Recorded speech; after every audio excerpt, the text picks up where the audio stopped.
very important meeting today because we're having the opportunity to listen to parents, to community stakeholders, and in some instances students, to hear their concerns about education in our community. Specifically, we're focusing on school discipline. Certainly we support discipline in the schools, but we want to minimize those times when students are getting suspended or expelled, perhaps for minor infractions, because we don't want to send a child out of the school onto the street and on to a path that might lead to corruption or bad behavior. And so those are some of the issues that we're looking at, but more importantly, we're listening. We're listening to what the citizens are saying, to what the parents, the grandparents, and in many instances the students are saying as it relates to their concerns about discipline in the schools. We are a membership-based organization of parents, grandparents, concerned community members that in our area of work, the focus is on juvenile justice reform as well as education discipline reform. And through that, we work within communities to build communities around those particular issues. Because a lot of times we have parents who will come to us who have a child who is incarcerated or who may be on that path or having some issues with the school system. And, you know, they may think that this is an isolated issue. But in reality, it's not an isolated issue. It's an issue that's happening to a lot of parents and families throughout the state. And we try to connect those individual issues to the larger systemic issues in terms of helping, you know, like us, when I say us, the families and communities push for better policies, you know, for children. I always like to say children, there are so many Bill of Rights, so there are Bill of Rights for adults in many different sectors, but there are no Bill of Rights for children. And what it is, we want to hear from you all, what you all have to say as it relates to the issue of school discipline. We want to hear your personal stories, because the most important thing in this meeting is to hear not only your stories, but to hear your suggestions for improvement, right? To hear your suggestions for alternatives. What we want the state to do, and as well as local parishes, is to put a halt on, at least maybe a moratorium on out-of-school suspensions for minor infractions until we can figure out better ways to address, you know, like student behavior in school versus putting them out of school.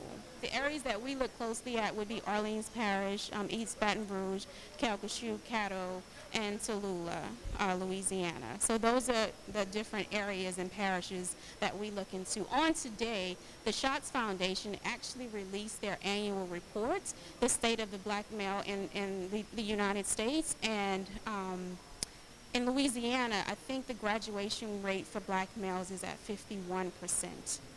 Yeah, so that's in East Baton Rouge, Caddo Parish is one of the areas that have the most number of kids who are dropping out of school each year. And we see this issue as an issue that's connected. So some people will say dropout, we say push out. So push out is another form of dropout, because a lot of times what the data is, what our research shows is that if a student is suspended at least 3 times, the likelihood of them dropping out of school is increased. In the state of Louisiana, there are at least 300,000 disciplinary actions taken each year. And overwhelmingly, the number of African American kids are affected mostly when it comes to that. There are like positive alternatives such as positive behavior supports and interventions. When it's implemented with fidelity, you do see those schools who are doing it and doing it well, implementing it well, the number of their suspensions and expulsions are low. There's also restorative justice practices that schools can use, as well as like peer mediation programs. So there are a number of different alternatives that schools can use rather than just saying, okay, go home for a day, don't come back, you know, or go home for a week, or you're expelled. I'll see you next year. One of the benefits of this evening is listening to some of the recommendations for people who are right there on the front lines, the educators, the parents, and the students. And then we can go as legislators and revisit our policies perhaps and tweak some that need to be perhaps adjusted or amended, or come up with new legislation that may serve as a foundation or to improve school discipline. How often do these disciplinary actions for minor infractions happen? How frequent is it in the different schools? Statistics are pointing to the fact that many students are being suspended and in some instances expelled at an increasing number nationally. And so there are many dialogues that are taking place across the country to get feedback and recommendations on how we can work together as a community, parents, educators, and students, to provide the kind of atmosphere where it's an atmosphere for learning and where students stay in the classroom. What are some of the actions that y'all would like to take with moving forward with that legislation? Once we get the feedback during our listening session, I think we'll have a better idea as legislators, as policymakers, what next steps we need to move on.